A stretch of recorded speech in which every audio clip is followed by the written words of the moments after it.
안녕하세요. 계속 위기상담 강의를 진행합니다. 위기상담의 요인들에 대해서 앞 시간에 같이 나누었습니다. 여러분들은 어떤 위기들을 경험해 보셨습니까? 위기를 만났을 때 그 기분과 느낌과 생각들을 말해 볼 수 있을 것입니다.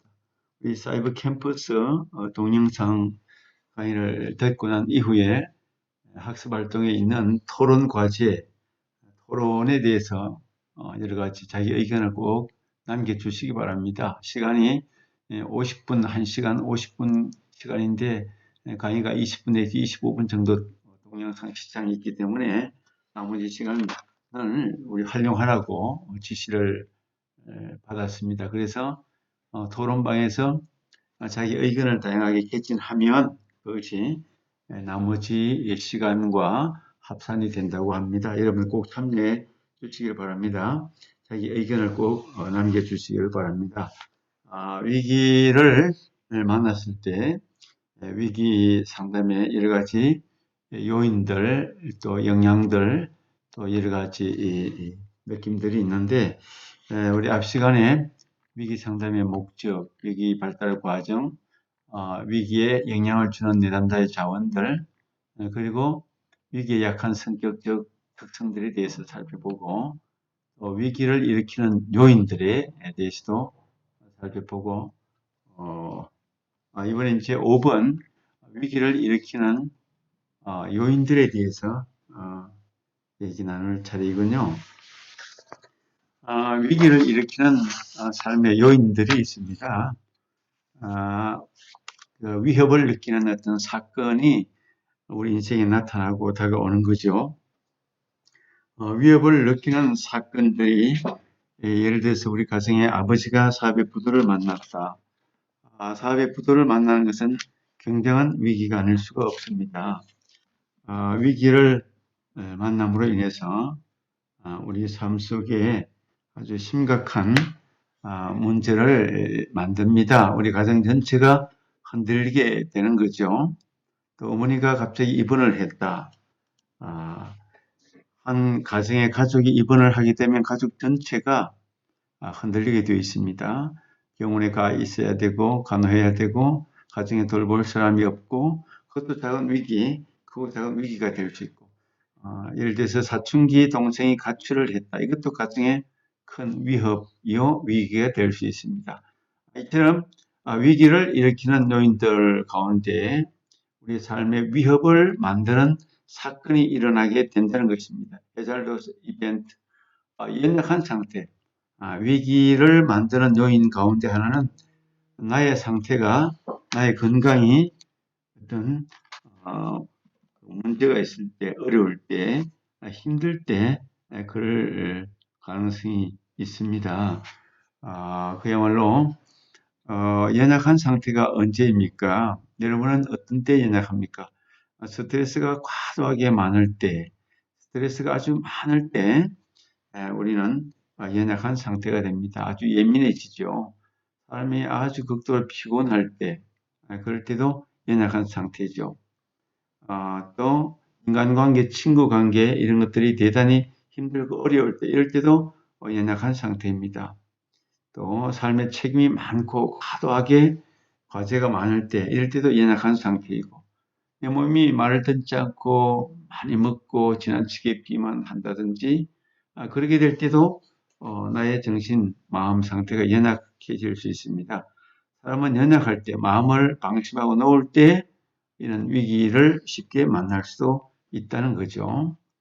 우리 인생의 과도기에서 또 사춘기에서 중년기에서 또 노년기에서 인생의 발달 과정 주기 속에 일어나는 위기들도 있습니다. 인생의 주기별로 이렇게 나타나는 위기들은 사람마다 많은 차이가 있지만 사춘기를 심하게 앓는 그런 우리 청소년들도 있습니다. 가출을 하고 오토바이를 타며 부모님 속을 많이 썩히고 또 학교를 다니지 않고 여러 가지 문제 행동을 많이 일으키는 것이 그 가정에 부모 입장에서 볼 때는 큰 위기가 아닐 수가 없습니다. 물론 나이가 들면 철이 들면 다 돌아오긴 하지만 그 당시에 발달 주기 안에서는 굉장한 위기가 될 수가 있습니다. 또 중년기 때도 위기가 찾아옵니다. 인생의 중년기는 이제 노년기, 장년기를 앞두고 자기 인생의 삶이 이 길로 가는 것이 맞는가, 또 성공을 해야 된다는 책임감, 여러 가지 가족들을 거느리면서 자기 인생을 다시 찾고자 하는 중년기는 사춘기보다 더 큰 위기가 몰아올 수도 있고, 또 노년기에도 또 다른 위기가 있습니다. 특히 건강 문제로 노년기는 외로움과 건강 문제로 많은 어려움이 있을 수가 있습니다. 또 네 번째로 지위와 역할 상실이나 변화가 또 위기를 만들기도 합니다. 정년을 앞두고 퇴직하는 우리 어른들, 또 연세가 되신 분들이 어떤 회사 임원이 갑작스럽게 죽음을 맞게 되었습니다. 역할 변화, 또 퇴직을 앞두고 과도한 책임감, 또 노후에 대한 준비 부족, 이런 것들 때문에 아마 이런 위기를 맞고 불안해하게 된 것 같습니다. 61명의 은퇴자들을 조사해 봤는데, 이 가운데 24명이 은퇴 전후 1년 안에 사망한 사람들이 나타났고, 18명은 중병에 걸려 있었고, 15명은 질병을 앓다가 회복이 되었고, 8명만이 건강하게 살고 있는 그런 통계가 나타났습니다. 자기 노후의 삶 속에서 특별한 준비라든지 여러 가지 계획이 잡혀 있지 않으면 사람들은 그것이 과도한 삶의 위기로 찾아올 수도 있습니다. 이렇게 위기를 일으키는 요소들이 인생 가운데 항상 나타날 수 있다는 것을 우리가 알게 되는 거죠. 그 다음에 위기 상실 문제, 위기가 상실의 문제인데, 위기는 많은 상실감을 수반하게 됩니다. 위기를 당한 사람들을 만약에 우리가 상담자가 되어 도울 때 먼저 내담자가 무엇을 잃어버렸는가, 무엇을 잃어버릴까 두려워하는가, 무엇 때문에 가장 심각하게 생각하고 있는가, 이런 감정, 내면 속의 감정을 잘 살펴보아야 합니다. 사람마다 그 내면 속에 여러 가지 위기의식, 위기 감정이 다릅니다.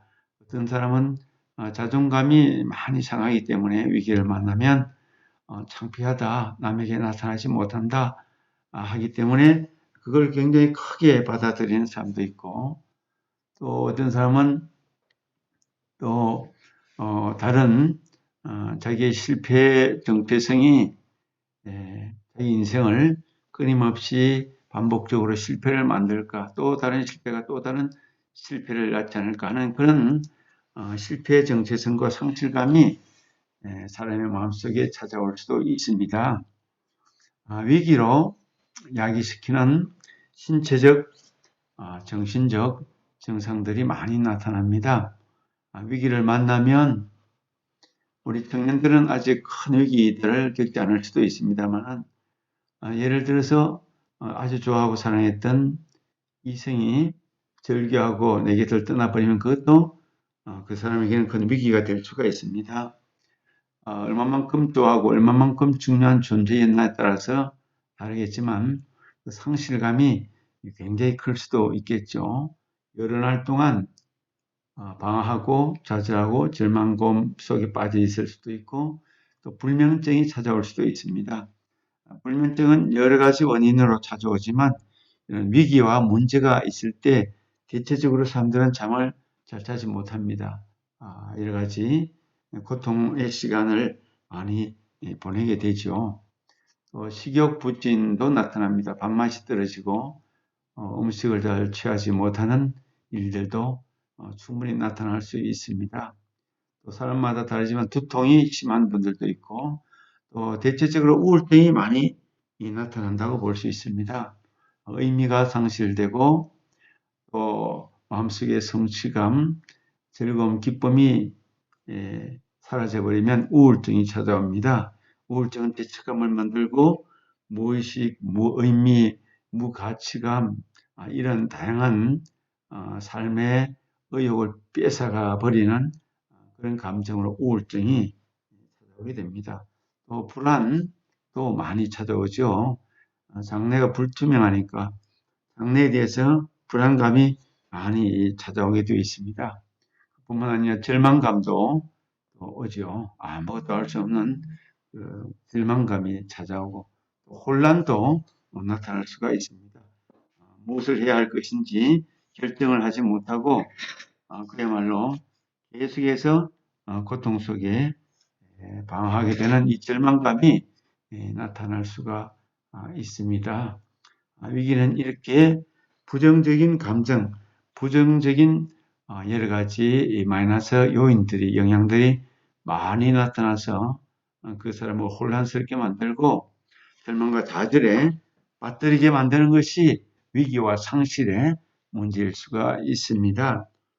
가족 가운데 어떤 큰 문제, 실패, 또 상실, 죽음 뭐 이런 문제를 만날 때 가족마다 조금씩 차이는 있지만 가족 전체적으로 큰 위기 속에 불면증도 있고 두통, 우울증, 불안, 절망감, 혼란 이런 것들이 나타나게 되죠. 이것이 특별한 것이 아니고 모든 사람들에게 나타나는 아주 정상적인 감정, 아주 정상적인 그런 상황이라고 이해할 수가 있을 것입니다. 위기를 겪는 사람들이 잃어버리게 되는 것들, 위기를 만나서 위기를 통하여 위기를 겪게 되는 사람들이 잃어버리는 것들이 많이 있습니다. 잃어버리는 것들로 자긍심, 내가 인간으로서의 어떤 가치를 상실하는 거죠. 내가 참 잘못했다. 내가 나답지 못하다. 내가 어떻게 이런 일을 만났을까? 나에게 왜 이런 일이 생겼을까? 또 나답지 못하고 나 자신에 대한 정체성, 가치감, 자존감 이런 것들이 함께 무너져 내리는 일들을 체험하게 되죠. 정체성 이런 문제들도 심히 혼란을 겪게 됩니다. 위기를 만나면 사람은 자신을 돌아보고 그 위기 앞에 현실감이 없을 때 내가 어떻게 살아가야 할 것인가, 또 내 안에 있는 여러 가지 문제들을 내가 어떻게 극복해야 할 것인가, 여러 가지 정체성 혼란을 많이 겪게 됩니다. 또 역할의 문제들도 있습니다. 역할의 문제, 내가 손을 다치면 더 이상 엔지니어가 되지 못하죠. 그렇습니다. 내가 그동안 해왔던 중요한 역할들이 더 이상 할 수 없는 것으로 빠지게 될 때 얼마나 낙심이 되고 절망하겠습니까? 이렇게 자긍심, 정체성, 혼란, 또 위기는 안전에 대해서 안전을 빼앗아가기 때문에 가족이 혼란스럽고 또 그 가정 안에서 살지 못할 수도 있고 또 부도를 만나서 이사를 가야 할 경우도 생기고 전체적인 안전을 빼앗아 가게 됩니다. 이렇게 위기를 겪는 사람들 마음속에 있는 자존감, 자긍심이 상실될 수가 있다. 또 실직, 이혼, 건강 상실 이런 문제들을 만나면 누구나 이런 체험이 느껴지게 되는 거죠. 자긍심, 정체성 혼란, 역할 문제, 안전에 대한 문제 뭐 이런 것들로 인해서 사람들은 심각한 그런 혼란, 방황, 좌절을 경험하게 되는 것입니다. 우리가 요나 같은 사람 성경에 또 야곱 같은 사람도 위기를 만났을 때 창세기 35장에 보면 야곱은 자기 딸 디나가 야곱의 아들이 12명이 있고 딸이 하나 있는데 이 딸 디나가 세겜성에 놀러 갔다가 이렇게 성폭행을 당하는 어려움을 만나게 되죠. 그렇게 될 때 그 야곱의 아들 둘이가 그 세겜 동네에 가서 남자들을 아주 거짓말을 해서 할례를 받게 하고 고통받는 시간대에 찾아가서 서로 그 남자들을 다 죽이는 그래서 야곱 같은 전체의 위기를 만났을 때 그가 위기를 풀어가는 방법이 하나님께 기도하면서 내가 옛날에 하나님을 만났던 베델로 돌아가자, 베델로 올라가자, 그렇게 말하는 것을 우리가 성경에서 찾아봅니다. 우리는 위기를 만날 때 하나님을 만나고 또 상담자를 만나고 나를 진정으로 도와줄 그런 대상을 만나면 위기가 쉽게 또 풀려나갈 수도 있습니다. 일곱 번째로 위기와 변화 단계에 대해서 우리가 살펴봅니다. 위기를 만나면 첫 번째로 충돌 국면입니다. 초기 단계입니다. 어떤 위기든지 초기 단계 반응으로 보면 정신을 못 차리고 충돌합니다. 혼란스럽습니다. 이 사람과 저 사람과 충돌할 수도 있습니다. 감정이 홍수처럼 밀려옵니다. 여러 가지 부정적인 감정이 밀물처럼 밀려오게 됩니다. 그래서 현실을 회피하고 도망갈 수도 있습니다. 이런 반응이 초기 반응입니다. 현실을 받아들이고 싶지 않은 것입니다. 그래서 생각, 사고로는 비일관성, 이랬다가 저랬다가 일관성이 없습니다. 판단력이 제대로 작동하지 않습니다. 이성의 기능이 올바르게 되지 않습니다. 그래서 마비가 일어납니다. 잃어버린 대상을 탐색합니다. 누가 돌아가셨다. 가족 가운데 한 사람이 꿈만 같다. 곧 다시 살아날 것만 같다. 그런 감정, 그런 생각이 계속 떠오르는 거죠. 상실된 것이 불가능할 경우, 그러니까 누가 돌아가셨다. 또 팔이 잘리게 됐다. 더 이상 회복이 안 됩니다. 그렇다면 그것은 시간을 두고 현실을 수용할 수 있도록 오랜 시간이 지나야만 문제가 해결될 수가 있습니다. 이럴 때 감정 지도는 어떻게 해야 할 것인가? 이때 감정 지도는 충분히 함께 있어주고 충분히 이야기를 내 얘기보다는 상담자의 얘기보다는 내담자의 이야기를 들어주면 충분히 공유하고 함께 있어주는 것이 큰 힘이 될 수가 있습니다. 두 번째로 혼란 국면인데 며칠간의 시간 간격을 두고 이제 혼란한 상태에 빠집니다. 반응으로 보면 분노 감정이 일어나고 두려움 마음도 생기고 죄의식도 생기고 격분하기도 하고 왜 나에게 이런 것이 일어나는가 분노가 막 일어나죠. 또 장차 어떻게 될 것인가 두렵기도 하고 내가 왜 그때 그렇게 했을까 죄의식도 생기고 격분하는 마음도 일어나고 여러 가지 감정이 서로 교차하면서 이 시간을 보내게 되죠. 생각 사고는 모호하고 아직 불확실하고 결정을 못하게 되죠. 상당한 시간이 지날 때까지 현실감이 아직은 돌아오지 않고 있는 것입니다. 상당히 시간이 좀 필요한 것입니다. 그래서 일지향적 성향에 빠질 수도 있다. 물론 건강하게 자기 일을 하면서 이런 불투명하고 혼란스러운 감정을 이길 수도 있지만 이런 혼란한 상황을 이기기 위해서 일 중독처럼 일에 너무 빠지는 것도 그렇게 좋은 상태는 아니라고 볼 수가 있습니다. 적절하게 상담자가 그 감정, 분노 감정이나 두려움의 감정이나 죄의식, 격분 이런 감정들을 충분히 공감해주고 충분히 들어주고 함께 감정을 똑같이 나누어주는 이런 시간. 그래서 시간이 이제 지나고 나면 좀 더 시간이 지나면 이성이 돌아오고 정신이 바르게 작동하면 스스로 모든 것을 결정할 수 있는 그런 능력이 생기게 되는 것입니다. 그래서 그때까지 꾸준히 참고 함께 감정을 공유해 주는 것이 중요하다고 보는 것입니다. 그 다음에 이제 적응 국면이 있고 화해 국면이 있습니다. 위기가 이제 몇 주간이 지나면 시간 간격이 몇 주간이 지나면 적응을 하게 됩니다. 이런 단계가 한 사람에게 다르게 나타나는 것이 아니라 대체적으로 일반적으로 모든 사람들이 비슷한 그런 타입으로 비슷한 형태로 비슷한 패턴으로 이렇게 나타나는 것을 우리가 알게 됩니다. 몇 주간의 시간이 지나면 그때의 반응은 능동적인 사고가 이제 시작됩니다. 자기 스스로 옳고 그름에 대해서 판단하고 또 어떻게 해야 할 것인가에 대해서 생각하게 됩니다. 올바른 사고, 올바른 판단을 이제 하게 되면서 이제 생각, 사고도 문제 해결을 향해서 전진하고 또 새로운 대상을 탐색하게 됩니다. 잃어버린 사람을 서서히 내보내고 보내드리고 새로운 대상을 탐색하고 또 있는 대상을 가지고 함께 할 수 있는 그런 마음으로 나아가게 되는 것을 알게 됩니다. 그래서 영적인 통달을 할 수 있는 그런 시간이 찾아오게 되는 것입니다. 문제가 서서히 하나둘 해결하게 되는 거죠. 새로운 대상을 찾아 나가게 되는 것입니다.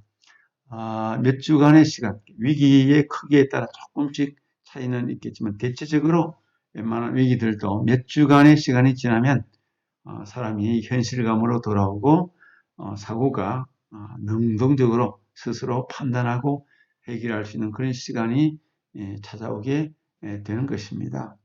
그리고 이제 네 번째로 화해 국면, 재생 국면이 있습니다. 몇 달간의 시간이 지나고 나면 이제 그때 반응하는 희망이 생깁니다. 내가 무엇을 할 것이다. 이렇게 할 것이다. 이런 생각을 하고 이런 판단을 하고 그렇게 이제 결정을 하면서 자기의 삶을 온전하게 살아가려고 희망 속에서 전진하게 됩니다. 그래서 이때 생각 사고는 문제에 대해서 협상하거나 그 문제 일어난 문제 사건 사고에 대해서 내가 어떻게 극복할 것인가, 어떻게 양보하고 어떻게 극복할 것인가, 어떻게 합병할 것인가, 어떻게 재결합할 것인가, 잃어버린 것에 대해서 다시 재결합할 수 있는 것은 재결합하고 할 수 없는 것은 끊어버리고 그런 시간적인 간격이 필요합니다. 그래서 희망을 강화하고 변화를 지도하게 되는 거죠. 이런 전반적인 단계에 네 가지 충돌 국면이 있고 혼란 국면이 있고 적응 국면이 있고 화해 국면이 있습니다. 이것이 위기를 만난 사람들의 변화 단계, 위기를 만나면 대체적으로 이런 단계를 향해서 나아가게 된다는 것이 위기 상담에서 보는 관점이고 일반적으로 모든 인간은 거의 비슷한 과정을 그런 패턴을 드러내게 된다는 것을 알게 됩니다. 그래서 위기 상담자들이 위기 문제를 공부해야 할 이유가 바로 이렇게 각 단계별로 지금 이 사람은 위기를 만난 이 사람은 지금 어느 단계다. 지금은 혼란 단계다. 지금은 적응 단계다. 지금은 화해 단계구나. 이런 것을 깨달아서 그때그때 맞는